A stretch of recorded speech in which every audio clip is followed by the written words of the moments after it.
Welcome to the Practice Podcast, conversations probing the nature of practice. I'm your host, Dave Fearon.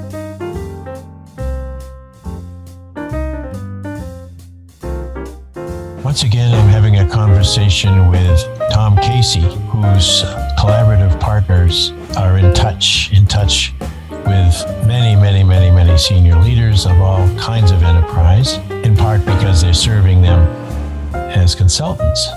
And what are they serving them? Among many things that you'll learn from Tom is a look at what's coming next. What's next? And boy, who wouldn't want to know that answer?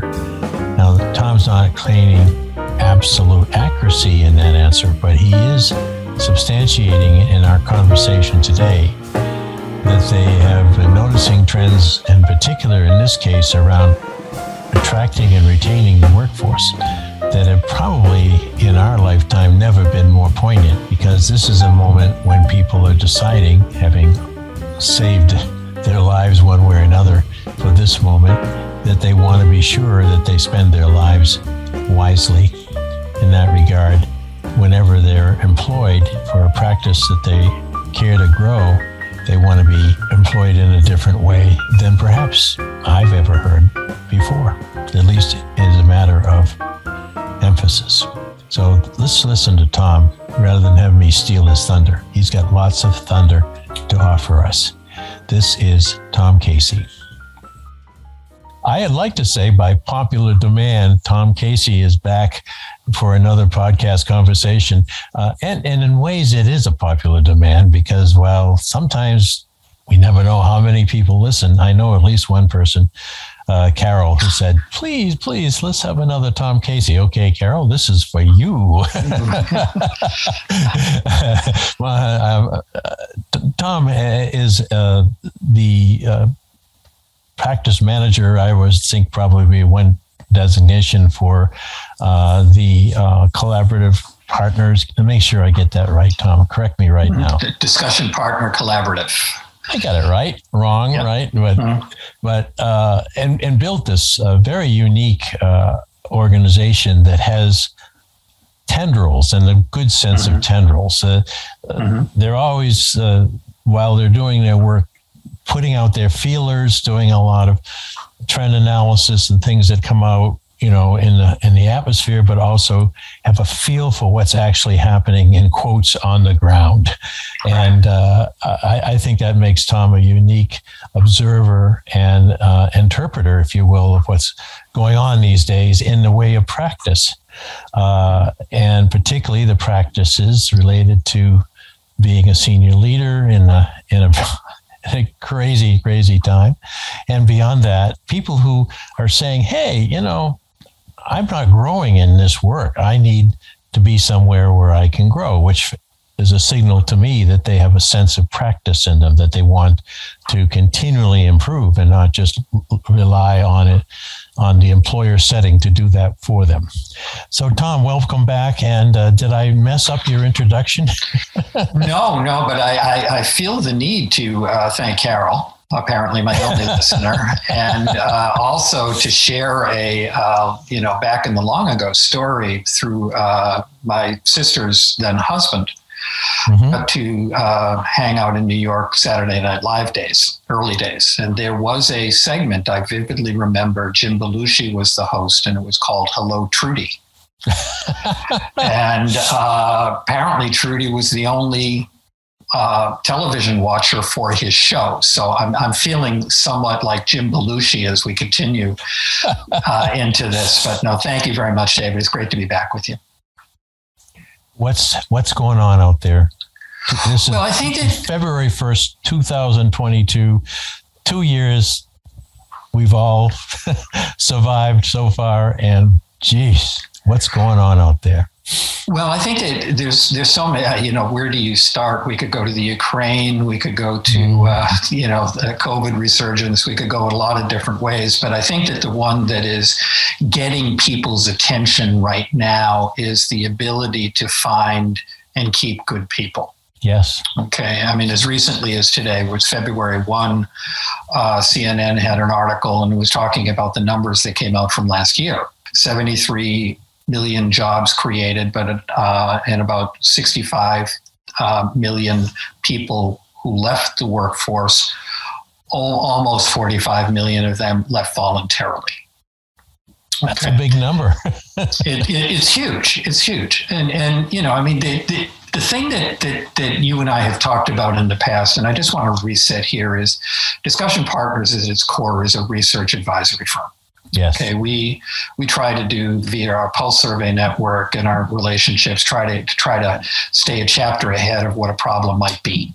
Mm-hmm. And beginning in April 20, and we were just going into the COVID lockdowns, what we began to see in our discussions with our clients through what a practice we have on executive transitions. These are the people who are focused on succession planning, and the executives themselves in terms of what are they going to do after they leave their companies. Mm-hmm. What we began to sense in this group of people was an acceleration.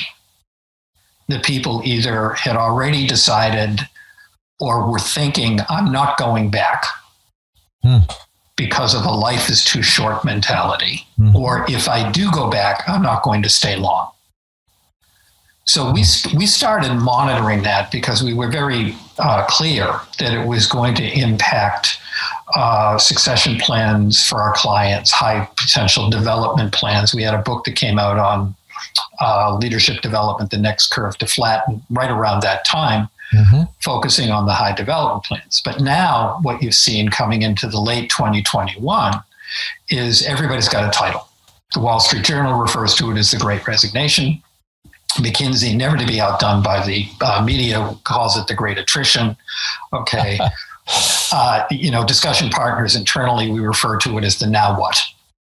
Yeah, I think that's probably the most poignant one. Yeah, well, we can't let McKinsey have all the fun. But the thing that we're really focused on is there's been so many misperceptions. One level of misperception was that this labor shortage would be resolved when the generosity of the social benefits that were being provided due to the pandemic went away. That's wrong. The other issue here is that the demographics, the birth rate versus the death rate versus the job rate, favored the employer. Wrong. Okay, we'll use, David, you and I are baby boomers, and I've used this number with you before, I think there was over 70 million of us born, but my children's generation, there were only 46 million. Yeah. So a reasonable person can assume that the people some companies are looking for, particularly management levels, they were never born. The third issue here is that there's a whole group of people out there that just have decided that they don't want to work at all. That's also erroneous. We don't, that's not what we see. They're making some decisions as to where they want to work. And they're also making as many informed decisions as who they no longer want to work for. So when you're seeing that migration of people who are voluntarily leaving work, it's a little bit, of the social metaphor is, yeah, I want to work. I just don't want to work for that dude or dudette. Back to the life is too short issue. I mean, there's very few people who come pick up the press and that just can see all of this opportunity. They see all the turbulence. And it's not that they're working, they're in transition. They're trying to figure out where they want to work, who they want to work for, what their aspirations are. Mortality is instead of something that's passé, is now a front of mind for many people. Okay, absolutely, you can't point to anybody, whether it's the domestic U.S. or the global workforce, that hasn't been impacted by COVID through loss, either a loss of a close one, a loss of a family member, or a loss of somebody they knew. And it's very personalized. I was stuck in Peru, where my wife and I live during the December through April point, and I contracted COVID. And Peru's doing everything right. You couldn't be outside without a mask. You couldn't go into a building without being double masked. And you had to show proof of vaccination. Yet I still got COVID. Mm-hmm. Okay, fortunately, no symptoms, now testing negative, but that personalized it for me. And I know it is for a lot of your listeners, David. Absolutely.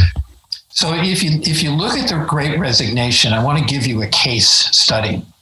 Okay. I started giving speeches again, live speeches back in July of 21. Everybody's staying away from me, and I'm really staying away from them. But you give these small speeches now instead of microphones. You just have to yell so people can hear you because they're so far away. But one of the people came up, and he was trying to fill 150 health care slots. And this man told me that he had done everything, LinkedIn as an example, posted the job, was paying rock star sign-on bonus salaries, didn't get one applicant. Wow. And we're starting to hear that story a lot. Oh, yeah. Yeah. All right. I mean, that it's, and we've talked in the past, David, is when you go into a chaotic situation, it is best to presume the only rules are there are no rules, so you better create your own. Yeah, yeah. And we've come up with 5 in the now what category. Consultants, we have to have an approach. Sure. Periodically, we actually get paid when we communicate it. Sort things out for people, right. And give them something to think about. Yeah, the first one, frankly, is they need to embrace the horror. Okay. The fact is that there are too many jobs out there that are not going to be filled anytime soon because there's just not enough people to fill them for one reason or another. The predominant ones are people are trying to reflect on who they want to affiliate with for very good reasons. That's the principal one. The other one that we are saying is material to this discourse is the birth rate. Mm-hmm. Okay. So they need to embrace the horror that this is not something that is going to go away. Second is there is not enough money in the world that will be the inflection point by which people will make a decision and stay indefinitely. So one problem is you may not get them in the door in the first place. Second is unless they see the employee deal being very attractive, the money is irrelevant. They'll leave. So you may fix your problem short term, but you still haven't solved the problems that you have long term. Third is, to us, it's all about the leadership of the organizations. Do the people that are coming in and choosing to affiliate, if you can get them, do they believe that the leaders of that organization have their back? Are they promoting that person, that interest of the enterprise? Because, and this is where we come up, is leadership right now is an issue of quid pro quo. Okay, it's not, you should be thankful you have a job. It is, if you really want me to be motivated, this is what I need. Okay? Very different conversation, right? In our experience. It's a very different conversation. And the thing is that, it's best for the leader to initiate that conversation than just presume it's not necessary. Mm-hmm.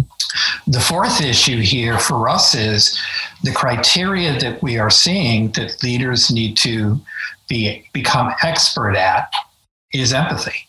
I was reading a book, and it's a congressman. I don't want to name the author. He had just been involved with one of the impeachment trials. Mm-hmm. And as he was driving away, he got a call from President Biden. And the call was not about, how well you did as a lawyer. That was honorable mention. But it was all about the loss of his son.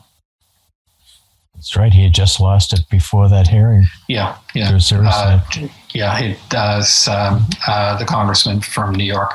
Mm-hmm. And I don't want us to get copyright problems, so I think it'd rather... No, that's fine. I think most people are aware of this gentleman now. And true. Also and that kind of compassion.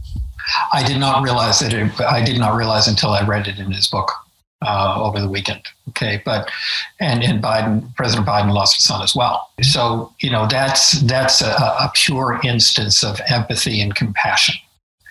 Now let's translate that into the workplace. I'm not saying that people have to do anything like that. What I am saying is leaders can't have a reputation of being cold and uncaring. Okay, they may not want to be the consoler in chief, but they really can't be Darth Vader either. Okay, so they better do a reset in terms of how they're coming across. Absolutely. Or alternatively, and this is something you and I have talked about privately, is if you know you don't have the skills to do it, take yourself out of the game. Right. Become the man or woman behind the curtain and let somebody else do it. But recognize, unless it gets done by somebody, you're toast.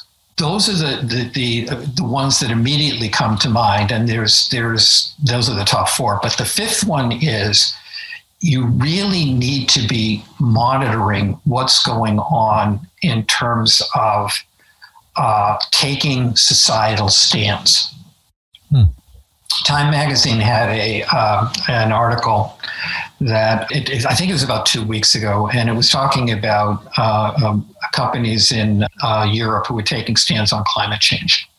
And there was a term in the article that got our attention, which is purpose-built capitalism. Oh, I like that. Purpose-built capitalism. In other words, we were in business. I mean, if you look at Milton Friedman back in the 70s, the writing is, the pure rationale for companies is to make money for their shareholders. Yeah, okay, fine, got it. Okay, but we do live in a world that's chaotic right now, and there's certain things that are important for people to understand, whether it's for their customers, their employees, or themselves. And what's happening is that the employees of organizations are now asking their leaders to take a stand. We just released a blog, I think it came out today, I'm not 100% certain, but I'm going to use Discussion Partners as an example. Our group, our average age is 67. The political constituency is moderate Republican. Over 50% of the people that I work with are veterans. Okay, and we deliberately do not talk politics.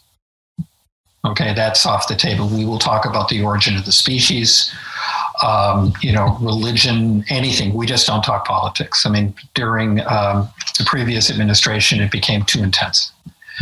But what's happened is, in the recent past, we started talking more about it, regardless of your political persuasion.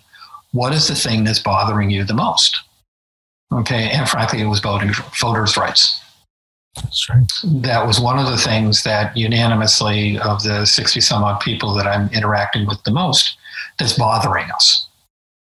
So fine, it bothers us. Now what? Yeah. So we're all on this quest to do something about it. We're in different states, in some cases, different countries, but there's an issue here, proactivity, and we're being very clear with our clients. We're being very clear with the people that are affiliate companies, the media that cover us, that this is really irritating us, that something like this is even a debatable point in countries that want to call themselves democracy. That's right. Smarten up. Yep. So those are the five things that the data tells us are on people's minds. And as advisors to people who are thinking through what's the best moves for their company, we want them to be thinking like this. I want to throw in another auxiliary factum that comes to my mind that's different than 2 years ago. And that is that the person who you want to retain and or attract, depending on the assignment, can work anywhere, can live anywhere, and work for you. And certainly looking down through my window all the way to the Hartford with these tall office buildings, the Travelers, the Signers, and all the rest, it was you just had to get in the car and you had to take a lousy commute and you had to be in that office, whatever was going. I think that's pretty much dissolved now. Have you seen that? I sure have. Yeah, from afar at least. And therefore, it's another challenge on top of everything else. You can't say, "Hey, look, I'm going to make you a lovely office here." No, I'd rather not. I want to live in Maine. Yeah. Well, I think that you have whole states that are trying to build up infrastructure to be a place to go living remotely. Kansas is one. Yeah. Okay. So but there's a thought leader that we follow and have a relationship, a very cordial relationship with Dr. Linda Grattan from the London Business School. Yeah, and I've read a couple of her books. Right, The 100-Year Life, etc. She and her author partner, I think, is Dr. Andrew Scott. Dr. Grattan had the cover story in the Harvard Business Review back in June. And I mean, it's a great cover story. It's an executive wearing slippers. Okay, it was on the cover of the magazine. And, you know, her point of view that she's basing all this research that she's doing, her associates are doing. She was the sponsor of the Hotspots movement. But, you know, what they're basically saying is if you can't figure out a way to do hybrid, if not fully remote, then you're at a disadvantage in terms of attraction and retention. So if I take your point, David, I link it to the research that we're monitoring, and from somebody I really respect. And she and Tammy Erickson, Tammy and I go back to the 90s, would say the same thing, that it's not about the worker only. It's now about the deal. Yeah, let's talk about that, because you mentioned that and my ears pricked up, even though you can't see them pricking up because I'm wearing a headset. But you talked about the deal as it's now. Money is used to be the deal, and now it's may even be incidental to the deal. So what are you and your partner seeing in the crystal ball of the best deal you can offer so far? I think that I don't think there's any one solution. Okay, I think that the issue here is it's what we call co-creation. Okay, co-creation, the role architecture for the job. Co-create how the job gets done, location-wise and otherwise. Co-create through discussion the type of leader you want to work for, and make sure that leader knows it. Don't just complain somebody's a turkey and leave. You know, confront them. Okay, he or she may be moving very fast, okay, for obvious reasons, very fast. And they may be unaware that there's something that they could very easily correct that is aggravating people. So you co-create that discourse. Don't be shy. The other issue here is co-create what type of stand that is important to you and that you want your company to know is important to you, and see if they're going to help you out. So this idea of the co-creation is don't rely on the leaders to do it on their own, because frankly, as you and I know, David, is the biggest complaint we hear from the C-suite is I just don't have any time. That's even less now than before, because they're for the fires that they used to be able to put out. I mean, they're in a conflagration now. You know, everybody's drinking from the fire hose right now, based on everything else. Okay, yeah. So there is almost a social responsibility, I believe, on the part of employees to raise their hand and say, "If you can slow down for a minute, I'd like to talk to you about this." I like that. I like it a lot. It really puts a pin on how well that employee is at conversation, at actually holding someone's attention, getting one's point across. And we're not talking about a PowerPoint conversation here. No. We're talking about what you and I are doing right now. Just if the responsible leader is in the conversation, his or her job is to listen and take as well as give, and vice versa. And there's been this power imbalance for decades, generations, Tom. Right. So we're asking the remaining workforce, the 40 million less than before, to really get smart real quick and become more clear real quick and be courageous. Here's a thought leader, Noel Tichy, and he wrote a book back in the 90s that I still find to be impactful. And it was Control Your Destiny or Somebody Else Will. Yeah. Now, what Dr. Tichy was saying at the time was he was talking and was using General Electric as the case study about how the leadership at General Electric needed to manage General Electric. What I would take the view is that if I could use exactly those same words and translate it to the message that I would give the employee, I wouldn't change it. I wouldn't change an apostrophe. It is you control your own destiny or somebody else will. Okay, it just won't be you. And given the desperate times that organizations are in right now to find and keep good people, if you had had a point of view on how things can work out to your advantage, now's a good time to raise your hand and tell somebody about it. One of my nephews is involved with Veterans Affairs at Comcast. Okay, he's a lieutenant colonel in the Army Reserve, 2 trips to Iraq.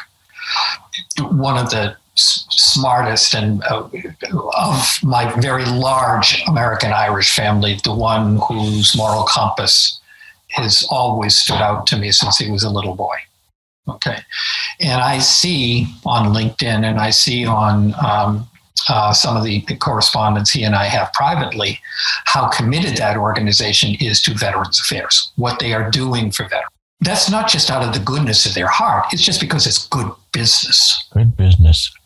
And it's working. But, what my nephew is doing is making sure that they're out there talking to the veterans. What do you need? They're just not offering up a solution. They're not doing he and I had this conversation. This isn't Field of Dreams where Kevin Costner is going out there. If you build it, they will come. So they're coming and saying, what are the types of things that you need in order to make this an attractive place to work? So they're co-creating with a constituency that they already have or they want to recruit more of on what that solution looks like. Well, I think that's terrific, because what you're saying is that within their leadership structure, there's your nephew who has a commission, if you will, to go out and ask those questions and mean it, and faithfully bring back what they're saying and make sure that it's heard and that the people who sent him out there meant it too.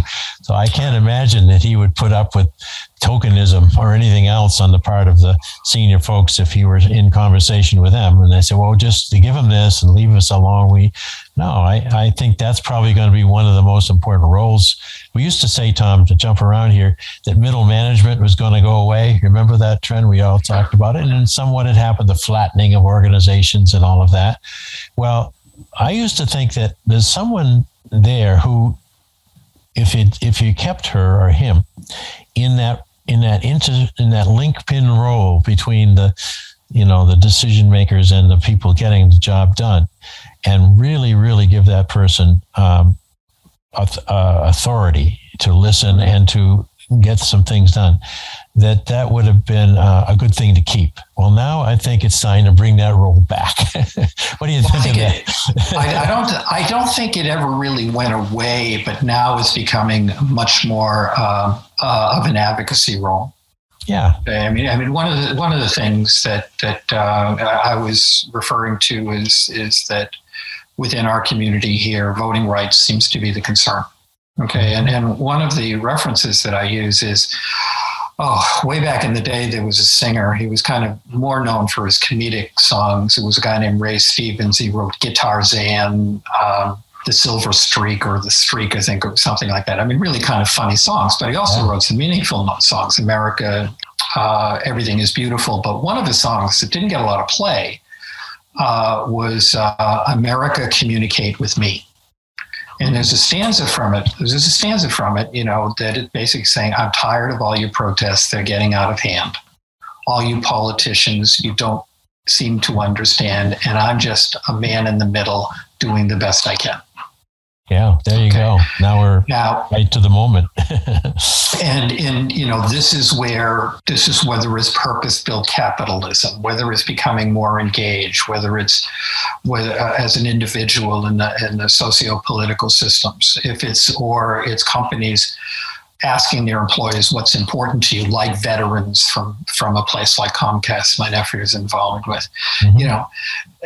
Folks, if we don't do this, it's really not even a question of where will we be if we do this. It's really a question of where we'll be if we don't. And the other thing, David, and I'm so sorry, I'm going to sound evangelic about this. Shame on us if we, as older leaders, older baby boomers, if we don't take a stand on this and say, smarten up. Yeah, I agree with you. I have this feeling that so much of my labor, our labors that were put in effect over many, many years, particularly in the social justice and some of the areas that I worked in, building people up, empowerment, all of those things. I don't want to see them erased and crushed for the future generation. And yet, in the matter of voting rights, for example, if you quiet down a third or more of the people who have voices by denying them access to votes, it's changing the things for the worse. So, and as a point, in fact, but and so as with a few minutes left, I want to talk about you personally. Could I respond to that just for a second? Oh, absolutely, sure. I'm the one on my soapbox right now. Yeah. Well, it's the age thing and the white hair that people can't see on both of us. But the thing is, one of the things on voting rights that I remember, is, as you know, David, one of the things we always advise C-suite leaders is to understand your history. And one of the things, and there's going to be a documentary on CNN pretty soon about President Johnson. And I remember reading once about after the Civil Rights Amendment that Johnson shepherded through, from that was he picked up from President Kennedy, was the Voting Rights Act of 65. And he was a little anxious about, stacking too much in the civil rights. And he was more concerned about getting a pushback from Congress. And he met with Dr. King. And President Johnson, who was the penultimate vote counter, said, "I'm not sure I have the power to push this through." Okay, now here's the President of the United States. And as Dr. King left the office, somebody said to him, "Now what do we do?" He says, "We go get him the power." And this is where you saw a lot of the advocacy for voting rights. And there's so many other causes in addition to voting rights, climate change, so many others. But we're just focusing on that to prove the point. The employees have the power now. It's not something that they just got lucky as a constituency. And if they really want to be transformative and they really want to help their organizations grow and prosper, leverage it and talk to the leaders and let them know what's important to you. But I interrupted you, David. No, I'm nodding amen. I think that is we've had a great conversation. And I think that sort of brings us to the point that we started with, that there is this rare opportunity for anyone who's in any form of practice, including independent contractors, to assess their own value and their own terms, and then look to see who can match those value requirements as an employer, as a client, you name it. But do the assessment and be surprised how much you have there that you didn't even know you had, because you never had to really make that kind of difficult, penetrating, self-searching, answering to the question, what have I got that if I die, no one will ever get to use again? And I think it's as poignant as that, because there are young people whose friends have died in this mess, and they're sobering up too and thinking, if I die, I can't do anything else, can I? No, you can't. It's over. So let's talk about honest, courageous, and maybe even enjoyable opportunities to find yourself a better place in the world. And I wondered, and as I'm asking you in the last minute here, Tom, what you just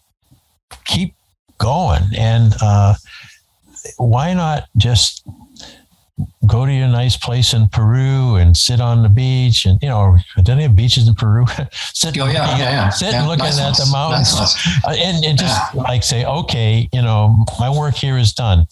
Or would you rather just keep at it? And if so, what do you think yourself and your partners are going to be doing in the next months? Well, the same thing that the executives were working with at that practice we're talking about, David, the executive transition practice. And then it resonates with me because of my age and my background. But, and that plus the triple espressos I have repeatedly during the day. But the thing that is that what a lot of people in the executive levels are doing right now is they're making decisions where they control their calendar. And they're working on those things: social responsibility, NGOs, advisory, writing, teaching, super temp CEOs, all of the above. What's happening is a lot of people are just essentially get to the point in life, and they have the luxury, as do I, of saying, all right, I'm very interested in how things work. I mean, when you're dead forever, and I want to make an impact in the meantime. So I'm going to focus on my time and energy, as long as I'm still here, on those things that are important to me, but I'm going to do it on my terms. And that's the advice that I would, I think Anthony Hopkins had a quote at some point, and I hopefully I'm paraphrasing it right. He said, we're all going to die someday, make the most of it in the meantime. It was something like that. And I don't think sitting on a beach for me would be making the most of it. Nor for me. Here I am, 6 years into retirement, and I haven't not worked a day since I retired. But it's been good because I had the chance to choose with Peter Vale, who was in the same place in his life. He saw that there was a clear ending coming for his life, and so he said, I believe mightily that people need to have a higher understanding and appreciation of practice itself. And the people who are making the commitment to elevate their efforts in a continuous way, I want them to have more credit, but I also want them to be supported in becoming ever better learners. That was Peter's mission. It's mine. You thankfully have read some of Peter's writing to see how important that was to him to get that message out. So let's keep making it. I'll share something personal. Yesterday, I had a really bad experience with railroad signalization that wasn't working, and I found myself crossing when the train was coming. Now, fortunately, I was able to back up. But and I picked my wife up at the airport. She got stuck trying to get back to Boston from Peru, and I was saying, "Geez, it was really bad." Okay, and she goes, "Well, why do you think you're still here?" Wow. Okay. Wow. And I got to tell you, David, the first thing that came to mind, and my wife was, well, I've got a podcast with David tomorrow. Maybe that's. But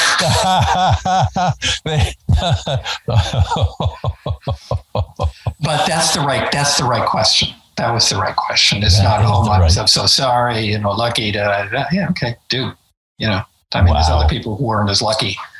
Wow.